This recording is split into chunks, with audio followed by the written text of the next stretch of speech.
బాబాయ్ నమస్తే, ఏం చేస్తుంటారు? నేను రిటైర్డ్ కానిస్టేబుల్. ఓకే, కూటమి ప్రభుత్వం అధికారంలోకి వచ్చింది, 2 years అవుతుంది. అటు ఉద్యోగస్తులకి ఇటు నిరుద్యోగులకి రిటైర్ అయిన వాళ్ళకి ఏం చేయట్లేదు కూటమి ప్రభుత్వం అంటున్నారు కదా, నిజమేనా ఇది?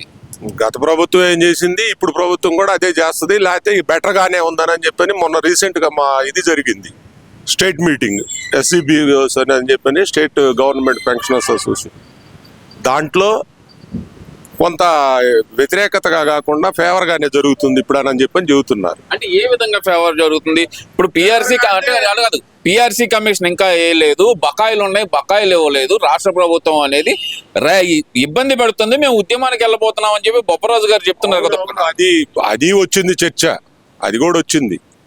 కానీ అవన్నీ ఏమంత ఇదిగా ఈజీగా చెయ్యరు, చూస్తారు. వెయిట్ అండ్ సీ, గవర్నమెంట్లో వెయిట్ అండ్ సీ ఉద్దేశంలో ఉంటారు, ఉండాలి కూడా. ఇస్తున్నారు, చాలా ఉన్నాయి సమస్యలు, గవర్నమెంట్కి చాలా సమస్యలు ఉంటాయి. గత ప్రభుత్వం చేసిన అప్పులు సప్పులు ఇవన్నీ తీర్చుకుంటా వాటికి వడ్డీలు అవి కడతా వాళ్ళైనా కట్టి ఉంటారు. అంతకుముందు ప్రభుత్వం చంద్రబాబు చేసిన వీళ్ళు కూడా అంతే కట్టుకుంటా ఒక్కోటి ఉంటాయి. కొత్త సమస్యలు, కొత్త ఏమన్నా డెవలప్ చేయాల్సి ఉంది, ఇవన్నీ ఉంటాయి, జరుగుతూ ఉంటాయి. డిలే కావచ్చు. మా అంబటి రాంబాబు గారు అంటుంది ఏంటంటే, పోలీసులకు కానీ కానిస్టేబుల్కి కానీ వాళ్ళకి జీతాలే సరిగ్గా ఇవ్వలేకపోతుంది కూటమి ప్రభుత్వం, వాళ్ళకి సరెండర్ లీవ్స్ ఇవ్వలేకపోతుంది కూటమి ప్రభుత్వం, ఇది చేతగాని ప్రభుత్వం. కానీ పోలీసులు పూర్తిగా కూటమి ప్రభుత్వానికి లొంగిపోయి పనిచేస్తున్నారు వాళ్ళ ఆదేశాలకి అంటున్నారు కదా, మరి దానికి ఏం చెప్తారు? అలాంటి వాళ్ళ పేర్లు అసలు తీసుకురావద్దు నా దగ్గర, కుదరదు అది. మీ దగ్గర ఎందుకు ఇవ్వట్లేదు? 1వ తారీఖు బ్రహ్మాండంగా ఎవరి వాళ్ళకి వస్తున్నాయి, పెన్షనర్స్కి వస్తున్నాయి, సర్వీస్ వాళ్ళకి వస్తున్నాయి, అన్నీ వస్తున్నాయి, బ్రహ్మాండంగానే వస్తున్నాయి. రాలేదని అంటే ఏంది? చూడా పెట్టకుండా మన నోటికి ఏదన్నా వస్తే అది వాగితేట సరిపోద్ది. నేను చాలా వాగుతా ఆ లెక్కకు వస్తే, ప్రతోడికి సమాధానం చెబుతా. అవి కాదు, ఇవ్వట్లేదని ఎవరు చెప్పారు? యాజ్ ఏ రిటైర్డ్ కానిస్టేబుల్ నేను ఇప్పుడు కూడా టచ్లో ఉంటాను నేను అందరితో, మా వాళ్ళతో. మరి ఎందుకు రావట్లేదు? ఇంతకుముందు నెలలో 1 నుంచి 10వ తారీఖు దాకా ఫోన్లు వస్తుండే. ఏది కొద్దిగా చదువు తక్కువ వాళ్ళు కూడా ఉంటారు కదా, వాళ్ళు మామూలు ఫోన్లు వాడతా, వాళ్ళు మెసేజ్లు చూసుకోలేక, మళ్ళీ ఏటీఎం దగ్గరికి పరిగెత్తి చెకింగ్ చేసుకోలేక, జీతాలు రాక అల్లుడు ఎప్పుడు వస్తాయి అని ఫోన్ చేసేవాళ్ళు 4-3 నాకు ప్రతి నెల. ఆ గొడవ లేకుండా పోయింది. గత 60 నెలల్లో 1 నెల వేసింది. ఏది జగన్మోహన్ రెడ్డి గవర్నమెంట్ లో ఒకే నెల, అది ఆఖరి ఎలక్షన్ ముందు నెలలోనే 1వ తారీఖు జీతాలు వేసింది. ఇవన్నీ మిగతా 59 నెలలు లేదు, రికార్డు ఉంది, నేను తీసుకురమ్మంటే తీసుకొచ్చి చూపిస్తా. మరి ఇప్పుడు ఎందుకు ఉద్యోగస్తుల మీద మరి ఎంత సింపతి చూపిస్తున్నారు మరి వైసీపీ నాయకులు? అంటే జోలపాడాలిగా, సమయం సందర్భం వచ్చినప్పుడు మళ్ళీ జోలపాడాలి, మళ్ళీ అవసరాలు వస్తాయి కదా, భవిష్యత్ అవసరాలు ఉంటాయిగా, అందుకని చెప్పని వాళ్ళ అవసరం కొద్దీ మాట్లాడుతూ చేస్తూ ఉంటారు. ఇప్పుడు పోలీస్ వ్యవస్థ అనేది ఒక రకంగా కూటమి ప్రభుత్వం చేతిలో గుండాల్లాగా తయారయ్యారు. వాళ్ళు చెప్పింది చేస్తున్నారు, చెప్పిన వాళ్ళని అరెస్ట్ చేస్తున్నారు, అక్రమ కేసులు పెడుతున్నారు, రెడ్ బుక్ రాజ్యాంగం అమలు చేస్తున్నారు పోలీసులు. మేము అధికారంలోకి వస్తే నడి రోడ్డు మీద నుంచి పెట్టి బట్టలు ఉపదేస్తాం ఒక్కొక్క పోలీస్ ఆఫీసర్ తప్పు చేసినాడు అని చెప్పి ఇటు జగన్మోహన్ రెడ్డి దగ్గర నుంచి వైసీపీ చిన్న స్థాయి కార్యకర్త వరకు ప్రతి ఒక్కళ్ళు మాట్లాడుతున్న మాట. దీన్ని ఎలా చూడాలి? అసలు చూసేది ఏముంది, గతంలో కూడా చేశారు, బట్టలు ఇప్పేది, గుడ్లప్పు తీసేది, ఇవన్నీ వాళ్ళు కూడా చేశారు, వీళ్ళు కూడా చేస్తున్నారు. ఇక్కడ మాత్రం అంత దారుణాలు ఉండవు. ఏంది స్వతంత్రించి నిర్ణయాలు తీసుకునే దమ్ము ధైర్యం పోలీసు వాళ్ళకి కానీ ఎవరికి ఉండదు. ఏంది అది గవర్నమెంట్ దీని ప్రకారమే, చట్ట ప్రకారమే, రూల్ ప్రకారమే జరుగుద్ది. వాళ్ళ దాంట్లోనే అతిక్రమించి టార్చర్లు చేయటం, సావగొట్టడం అన్నీ చాలా జరిగినాయి. అవన్నీ వీడియోస్ ఉన్నాయి, రికార్డు ఉంటుంది, మొత్తం ఉంటుంది. కాదు, ఇక్కడ ఉదాహరణ చెప్పాలంటే కనుక వాళ్ళు చెప్తుంది అంబేద్కర్ రాజ్యాంగం అమలు చేయకుండా రెడ్ బుక్ రాజ్యాంగం అమలు చేస్తున్న పోలీస్ వ్యవస్థ అంటున్నారు. దీన్ని అంటాం, రాజారెడ్డి రాజ్యాంగం అమలు చేశాంగా మేము కూడా, గత 5 ఏళ్ళు అని అనుకుంటున్నారు. ఏది జగన్మోహన్ రెడ్డి హయాం, వాళ్ళ నాన్న హయాం నుంచి అవన్నీ ఉన్నాయి. వాళ్ళ నానే అసలు కర్త కర్మ క్రియ అని అంటా నేను. తర్వాత ఇతను చిన్నాడు లెక్క మా లెక్కల్లో. అందువల్ల రెడ్ బుక్ రాజ్యాంగాలు సరే ఏయో కొన్ని పేర్లు పెట్టుకుంటారు, కానీ వీళ్ళు రాజారెడ్డి రాజ్యాంగం మేమంతా అదే కదా, వాళ్ళని రాజారెడ్డి రాజ్యాంగం నడిపింది. సరే బాబాయ్, ఇదంతా ఓకే అనుకుందాము. ఏంటంటారు అసలు పోలీసుల మీద, పోలీసు వ్యవస్థ మీద వైసీపీ నాయకులు ఇటు అంబటి రాంబాబు కానీ లేదా జగన్మోహన్ రెడ్డి గారే డైరెక్ట్ మీరు రిటైర్ అయ్యి అవతలు ఉన్నా సరే, సప్త సముద్రాల అవతలు ఉన్నా సరే, కాలర పట్టుకొచ్చి నడి రోడ్లో నిలబెట్టి బట్టలు ఉప్పదిస్తా అంటూ వార్నింగ్ ఇవ్వటం. నాకు డాన్సులు వేసుకోవటం ఫర్దర్ గా రేపు వస్తే వాళ్ళకి ఛాన్స్ ఈ చెప్పేవాళ్ళు ఏంది ఆడితో సరిపోద్ది. ఆడి నుంచి పట్టుకొస్తారు వీళ్ళు. సప్త సంవత్సరాల అవతలు ఉంటే ఎక్కడి నుంచి పట్టుకొస్తారు? పోయి ఎలాగ పట్టుకొస్తారు? సరే, ఈ కూటమి ప్రభుత్వం అధికారంలోకి వచ్చింది, మాకు వాటితోనే సరిపోద్ది. మాకు వాటితోనే సంబరాల రాంబాబు లేకపోతే ఇంకో ఇవన్నీ ఉన్నాయి కదా, వాటితో సరిపోద్ది. ఈయన ఎప్పుడు పోయి పట్టుకొస్తాడు? ఈయనకి ఎంత ఇదే క్యాపబిలిటీ లేదా? అవును. గత 5 సంవత్సరాల్లో మేము జగన్మోహన్ రెడ్డి ఈ కూటమి ప్రభుత్వం అవలంబిస్తున్న విధానాన్ని మేము అవలంబించినట్లయితే తెలుగుదేశం పార్టీ నాయకులు ఒక్కళ్ళైనా బయట ఉండేవాళ్ళ. ఇప్పుడు మా వాళ్ళ మీద తప్పుడు కేసులు పెట్టి అరెస్ట్ చేస్తున్నారు అంటున్నారు కదా. మరి అలాంటి ఏదన్నా ఉంటే ఏ మాటకు ఆ మాట నేనైతే క్లియర్ గా చెప్తాను. కూటమి ప్రభుత్వంలో మహా ఉంటే 10% ఉండేది. వాళ్ళు 100కు 200 చేశారు. వాళ్ళు మాట్లాడకూడదు ఇవన్నీ. అది ఇప్పుడు సాయి కృష్ణ ఉదంతమే తీసుకుందాము. ఇక్కడ విజయవాడలో జరిగిన సాయి కృష్ణ ఉదంతమే తీసుకుందాము.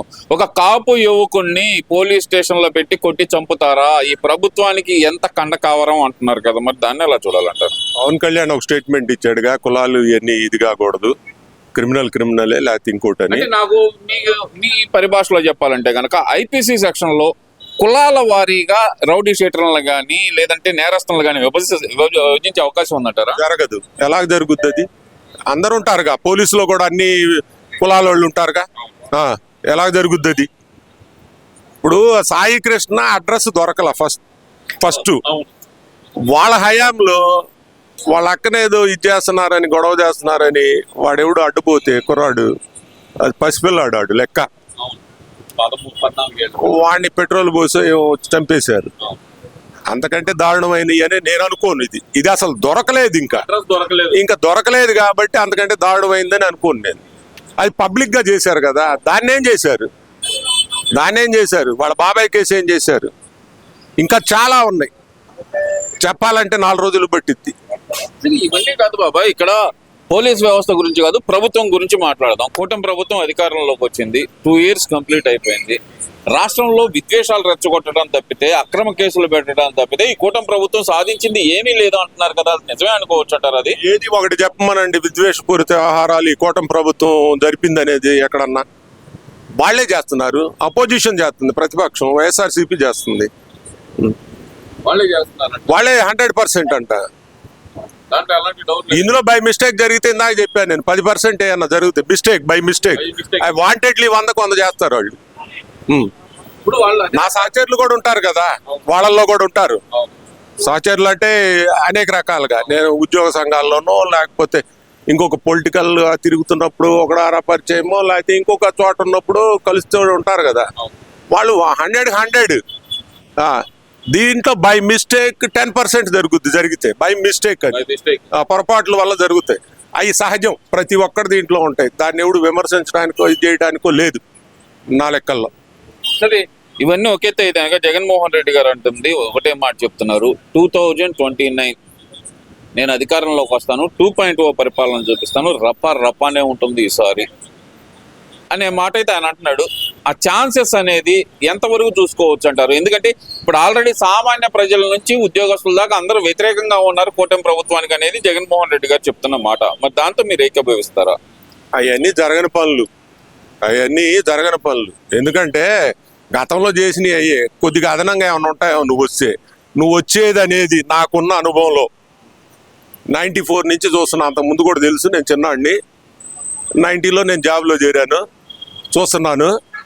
నెక్స్ట్ వచ్చేది అనేది పగటికల్లు 100% ఇంకా 200 ఇంకా అబోవ్ కూడా చేస్తాను నేను. మార్కులు రావటం అనేది హైలీ ఇంపాసిబుల్. దానికి ఇంకా చరిత్రలో కాలగర్భంలో కలిసిపోవటం అనేది నా అభిప్రాయం. వైఎస్ఆర్సీపీ అనేది కాలగర్భంలో కలిసిపోయి ఇంకో రూపాంతరం ఏదన్నా చెందితే చెందాలేమో కానీ లేకపోతే లేదు వచ్చే క్వశ్చనే లేదు. ఒకసారి చూశారు, ఇంకెన్నిసార్లు చూస్తారు? అంటే ఒక్కసారి చూశారు కానీ ఈసారి ఈవీఎంలు మోసం చేసినాయి. ఒక్కసారి తర్వాత అన్నిసార్లు చేస్తాయి ఈవీఎంలు. ఏడిసేటప్పుడు ఎప్పుడు ఇట్టాగే ఎడుతూ ఉంటాం మనం. మనకైతేనేమో ఒక రకం, పక్కనోడికైతే ఇంకో రకం. అయితే కావచ్చు మాకు కూడా ఉన్నాయి డౌట్లు. ట్యాంపరింగ్ చేయొచ్చు అనేది ఎవడు ఇంతవరకు ఇది చేయలేదు కానీ, ప్రూవ్ చేయలేదు కానీ నాకైతే ట్యాంపరింగ్ చేయొచ్చు అని నమ్మకం ఉంది. ఆ కూతలు గుయ్యకూడదు, చేతగాని మాటలు. మంగళవారం శుక్రవారం కూతలు ఉంటాయి చూసారా, మనకి ప్రత్యేకం అది. అపోజిషన్కి మంగళవారం శుక్రవారం కూతలు ప్రత్యేకం. ఇవన్నీ చెప్పకూడదు, తేలుగుట్టిన దొంగల్లాగా ఉండాలి ఒకవేళ అలాగే జరిగి ఉంటే. సరే, ఇక్కడ ఓవరాల్ గా చూసుకుంటే గనక ఇందాక అడుగుదాం అనుకున్నాను ఈ క్వశ్చన్. నేరస్తులకి కులం ఉండదు, కులం ఆపాదించడం ఏంటి అనేది పవన్ కళ్యాణ్ గారి వాదన. ప్రతి మనిషికి ఒక కులం ఉంటుంది కదా, ఆ కులంలో ఉన్న వాళ్ళు నేరం చేయరా, అతనికి కులం ఉండకూడదా అనేది అపోజిషన్ వాదన. ఈ రెండిట్లో దేంతో ఏకీభవిస్తారు మీరు? నేను దేంతో ఏకీభించేది ఏం లేదు. అసలు ఈ కులాలు అనేది ఎలాగో వచ్చేసినాయి, ఎప్పటి నుంచో ఉన్నాయి మనకు తెలియకుండా. కానీ వర్ణాలుగా 4 నుంచి 40 అయినాయి, లేకపోతే 100 అయినాయి కులాలు వర్ణాలు అనేవి. ఇవన్నీ అసలు అవి పట్టించుకోకూడదు. ఒక మాటలో చెప్పాలంటే నా అభిప్రాయం ఏంటంటే, కులాల్లో వ్యక్తులుగానే చూడాల్సి వస్తుంది. కులాలు దీనికి వస్తే నేను వాళ్ళతో కలిసి చదువుకున్నా, ఉద్యోగం చేశా, ఇప్పుడు తిరుగుతున్నా, ఇంకా 4-5 రకాలుగా జరుగుతూ ఉంటాయి, ఫంక్షన్లో కలుస్తుంటాం. ఇంకా కులం ఎక్కడుంది? కొంతమంది ఇంటర్ కాస్ట్ మ్యారేజ్లు చేసుకుంటున్నారు, అవునన్నా కాదన్నా ఇంకోటి అన్నా. ఇంకా కులాలు ఎక్కడుంటాయి? కులాలకు స్థానం లేదంటారు ప్రస్తుతానికి. నువ్వు అనుకోవటానికి, నువ్వు ఏదైనా కానీ చెప్పుకోవటానికి ఏది దాని మీద కొంత నడుస్తుంది కదా, ఆ భావజాలాలు ఆ కులాల మీద కొంత నడుస్తుంది కదా. ఏ నడిచినా నేను ఒకడికి పనికి పోవటమో, వాడొకడు నా దగ్గరికి పనికి రావటమో, నేను ఒకడి కింద పని చేయటమో నేను పోలీసులో చూసా, విడిగా చూసా, చదువుకున్నా, ఇవన్నీ ఉన్నాయి. ఇంకా వీళ్ళు మరి కొంతమంది అజ్ఞానంతో అనుకోవాలి, కొంతమంది మెజార్టీనో అజ్ఞానంతో దాన్ని పట్టుకొని వేలాడుతున్నాడేమో అనుకోవాలి.